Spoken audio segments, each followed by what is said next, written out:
이 시를 통해 중국의 어두운 역사를 한번 되짚어 보면서 시로하는 인생 공부 송희복의 서정시 비평.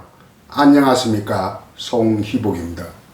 오늘은 동시 둘러보기 13 13번째입니다. 당은 태양 나는 꽃이라는 중국의 아동시를 공부해 보겠습니다.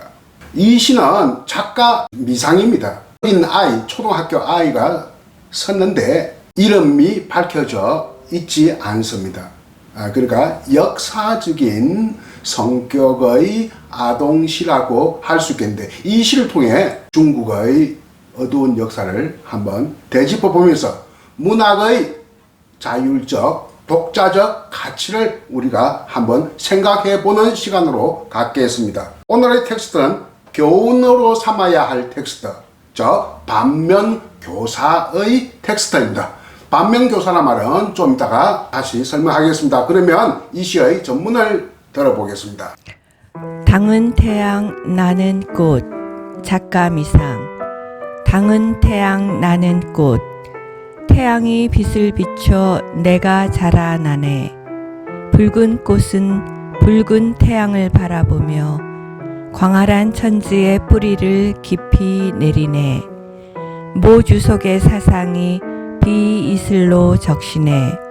깊은 뿌리 무성한 잎이 아침 노을 맞이하네.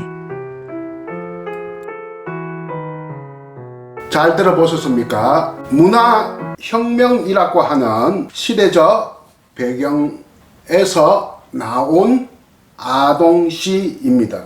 문화혁명이 뭘까요? 정확하게는 무상계급, 즉 프롤레타리아라고 합니다. 무상계급 문화대혁명을 줄임말이 바로 문화혁명이고요. 1966년에 발생을 해서 1976년 모택동은 옛날에 우리 다 모택동이라 했는데, 지금은 중국 원어를 안에 서고 있는 이 추세에서는 마오쩌둥이라고 합니다. 요즘 젊은이들은 마오쩌둥이라고 하는 것이 훨씬 듣기에 익숙할 겁니다. 우리 세대만 하더라도 모택동이죠.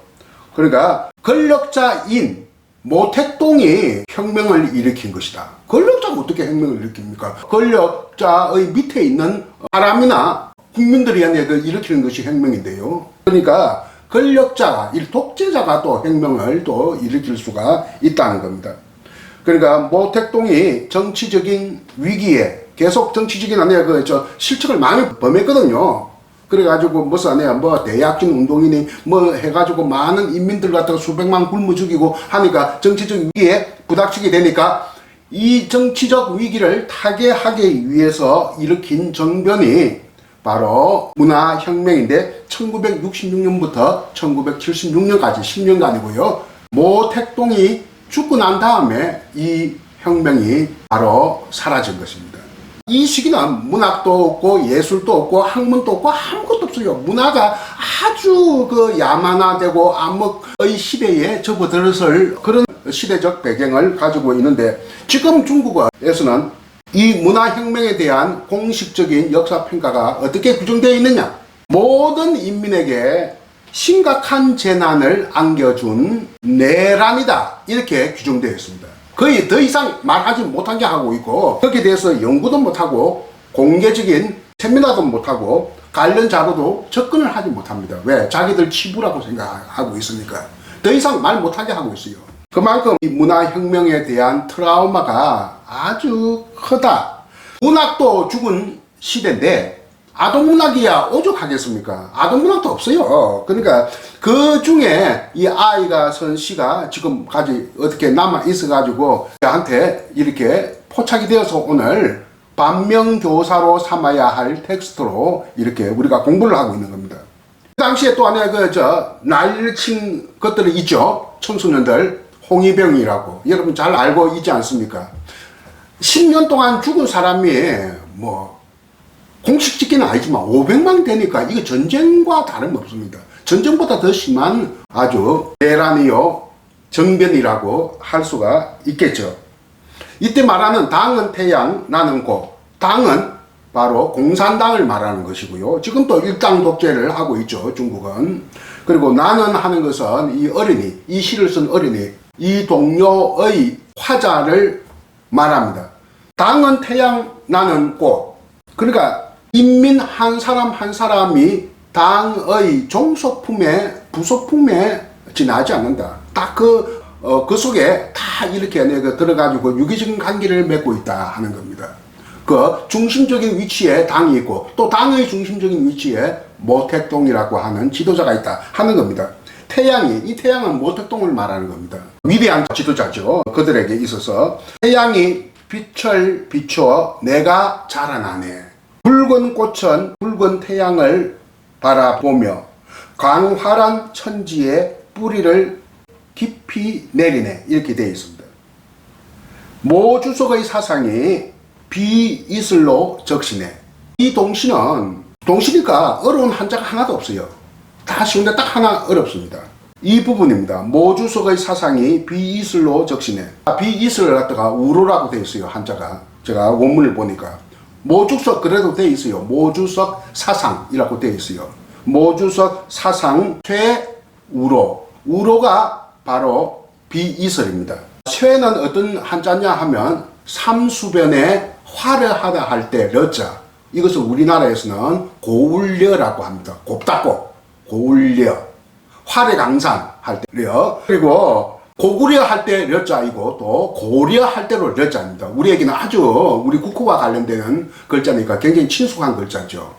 그리고 그 앞에 삼수변, 요 앞에 점 같은 거 3개, 그 삼수변을 하는데, 이 삼수변에 고울여자를 합해가지고 우리나라에서는, 우리나라 음으로는 쇠라고 있습니다. 무슨 쇠? 뿌릴 쇠, 인쇄 할 때 쇠자, 뿌릴 쇠자고 합니다. 그래서 모주석 사상 쇠우로, 모주석 사상이 무엇을? 비이슬을 뿌린다. 그래서 조금 시적인 맛이 없어서 제가 좀 바꿨어요. 모주석의 사상이 비이슬로 적시네. 무엇을? 광활한 천지를 비이슬로 적시네. 우리 국어사전 지금 표준국어 대사전 비이슬, 이 이슬 것 갖다가 찾아보니까 있어요. 뜻이 2가지입니다. 하나는 비와 이슬, 하나는 비 내린 다음에 맺힌 이슬, 이런 뜻인데 여기에서는 뭐가 되겠어요? 비와 이슬입니다. 첫 번째에 해당되는 뜻입니다. 비와 이슬, 즉 우로를 광활한 천지를 적시네. 모주석의 사상이 비와 이슬이 되어서 광활한 천지를 적신다. 이 뜻입니다. 그리고 마지막 행을 볼까요? 이게 6행으로 되어 있는데 마지막 행 보겠습니다. 깊은 뿌리, 무성한 잎이 아침 노을을 맞이하네. 아침 노을은 무엇을 뜻하냐? 신중국, 지금의 중국을 신중국이라고 합니다. 사회주의 중국을 신중국이라고 해요. 홍위병들이 다 신중국이 설립된 1949년생 이후에 태어난 세대거든요. 그러니까 자부심이 엄청난 거예요. 1949년 신중국 이전에 태어난 사람은 다 내가 구세대고 가짜다는 이야기죠. 그러니까 아버지, 부모도 아니야, 모택동 욕하면 당당하게 불어가지고 우리 아버지, 우리 엄마가 모주서 욕했어요 하면 무릎 달려가가지고 이렇게 빼고 사람 죽고 그랬던 겁니다. 엄청나게 사람들 많이 죽고, 그 홍위병들이, 청소년들이 선생들도 때리고, 부모도 때리고, 그러니까 부모 세대, 선생 세대를 갖다가 이렇게 야만적으로 탄압하는 혁명이 무슨 혁명이다? 문화혁명이다. 이렇게 봅니다. 그리고 그 당시에 교재란 말을 많이 썼거든요. 가르칠 거리. 가르칠 거리가 바로 사상을 뜻합니다. 교재는 사상을 뜻합니다. 그래서 모택동은 정면 교재란 말을 썼어요. 어떤 사상이 있냐? 바를 정자, 바른 얼굴을 한 사상. 이것이 정면 교재라고 하는데, 정면 교재는 딱 3가지밖에 없어요. 마르크스 사상, 엥겔스 사상, 모택동 사상.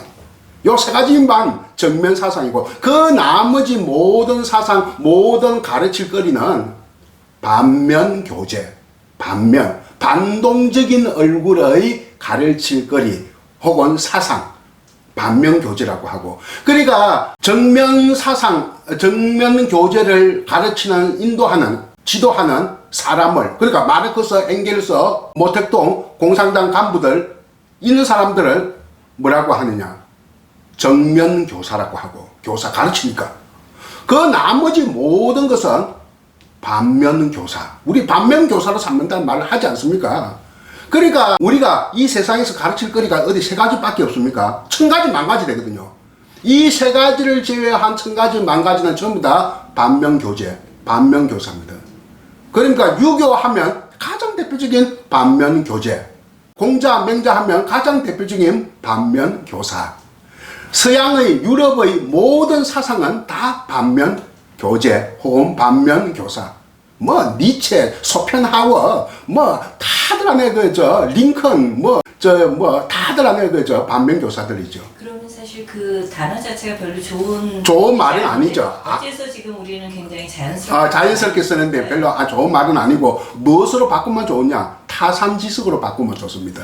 그래서 반면교사로 삼아야 된다. 이 말을 앞으로 안 써야 됩니다. 이 모택동이 한 말인데 어떻게? 타산지식으로 삼아야 된다. 얼마나 좋습니까?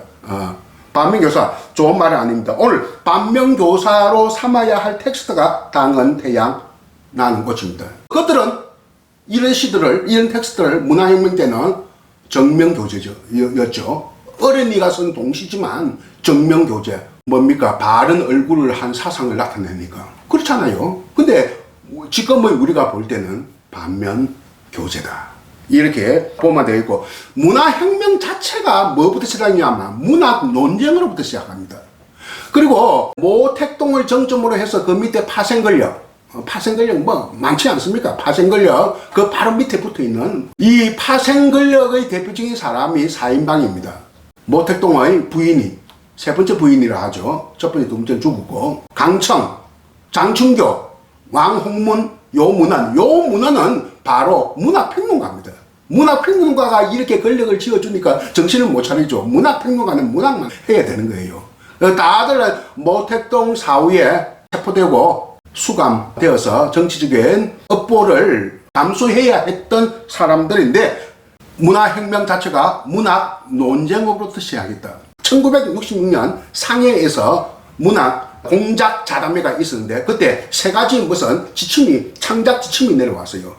이게 대해서 설명을 하지 않겠습니다만 이 창작 지침을 한자로 기요라고 합니다. 기요. 핵심이란 뜻인데 딱 거기에만 맞춰서 시를 쓰고 소설을 써야 된다 하고 거기에서 이 큰 틀의 이 세 가지 관점에서 벗어나면 이거는 안 된다 하고 안에 아주 얼음장을 놨거든요. 거기부터 문화혁명이 시작됩니다. 문해 공작 자담회 상해에서 있었습니다. 거기에서 창작 지침이 기요라는 표현으로 나왔는데 모든 문학은 문혁의 선전물화 되었습니다. 문학이 죽고 예술이 죽고 학문이 죽은 이 시대, 이 암흑의 시대, 야만의 시대를 문화혁명이라고 하는데 우리나라 지식인은 그 당시에 박수를 친 사람들도 있어요. 그건 왜 그러냐? 유럽의 그 좌파 이론가들이 아주 고문을 했으니까 그것을 보고 우리가 뺏기기 때문에 받아들였기 때문에 엉뚱하게 모택동이 위인처럼 한때 1970년대 이렇게 우리의 지식인 사회에도 영향을 긍정적으로 수용할 수 있는 영향을 끼친 사례가 있는데 지금은 중국 자체에서도 비판하고 있습니다. 문화혁명을. 1966년 제2인자 주얼레가 제2인자가 아닙니다. 행정서열로는 수상이니까 제2인자죠. 그러나 권력의 그거는 제2인자가 따로 있습니다. 그게 누구냐면 림바오, 한자로 임표라고 하는 사람인데 임표는 대단한 사람입니다. 항일 투쟁 때 귀신 같은 재주를 부렸던 사람이에요. 유격전에서. 항포군관학교 출신인데 그때 교장이 장개석이었어요. 교장 장개석이가 아주 특별하게 사랑했던 제자였는데 국기는 누구에게 붙었냐? 모택동에게 붙었는데 끝까지 스카우트 하려 하였어요. 자기 편을 만들려고 했는데 그는 끝까지 모택동 편에 붙고 장개석은 타이완, 대만으로 가고 근데 자기가 거기서 제2인자인데 림바오가, 임표가 대단한 사람이죠. 근데 이 모택동이 빨리 안 죽는 거야. 그러니까 얼마나 답답하겠어요. 6년만 참았으면 자기가 대권을 이어받았을 때 그걸 못 참고 모의를 하다가 들켜가지고 가족과 더불어서 비행기 타고 도망을 가는데 다들 어디로 갈 줄 알았느냐? 자유중국, 즉 대만으로 갈 줄 알았는데 반대 방향으로 갔습니다. 소련으로 가다가 몽골의 상공에서 비행기 추락으로 죽었습니다. 림바오에게 지시를 합니다. 전국 각지에 화상 개조하는 학교를 만들어라. 그게 1966년 5월 7일 날 보냈던 편지 내용입니다. 제1인자 모택동의 제2인자 임표 림바오에게. 그래서 그 학교 이름이 57 간부 학교인데 57 간부 학교를 동네마다 다 있어요. 마을마다 상해도 있고 무슨 안에 대도시마다 다 있습니다. 이 57 간부 학교 1966년 5월 7일 날 모택동의 임표 즉 림바오에게 편지로 명령을 내렸다 해서 57 간부 학교인데 이거 왜 이 학교를 생기느냐? 문인, 예술가, 지식인, 학자들을 붙잡아서 사상 교조를 해서 사회주의, 공산주의 지도자를 양성하는 학교. 말이 양성이지 무엇을 말하느냐 하면 두들겨 패는 학교입니다. 극한의 인권 탄압하는. 그러니까 문인들은 그 당시에 대부분 57 간부 학교에 가서 고초를 당했다. 이렇게 보면 되겠습니다. 한마디로 이야기할게요. 문화혁명은 문화혁명이 아닙니다. 문화지체입니다. 문화혁명 때문에 반사 이익을 얻은 나라가 있죠. 그게 바로 한국과 홍콩은 물론 주권 독립국가는 아닙니다만 도시국가 형태죠. 또 싱가포르도 마찬가지고 싱가포르, 타이완, 그러니까 대만 이 네 나라가 거대한 중국이 문을 꽉 닫아버리니까 절대 폐쇄의 국가가 되어버렸으니까 그 거대한 중국에 그 주변의 이 작은 소국들이 경제적으로 일어서면서 근대화에 접근을 하고 있는데 가장 깜짝 놀란 나라가 일본입니다. 일본은 근대화 20세기 초기부터 시작했거든요.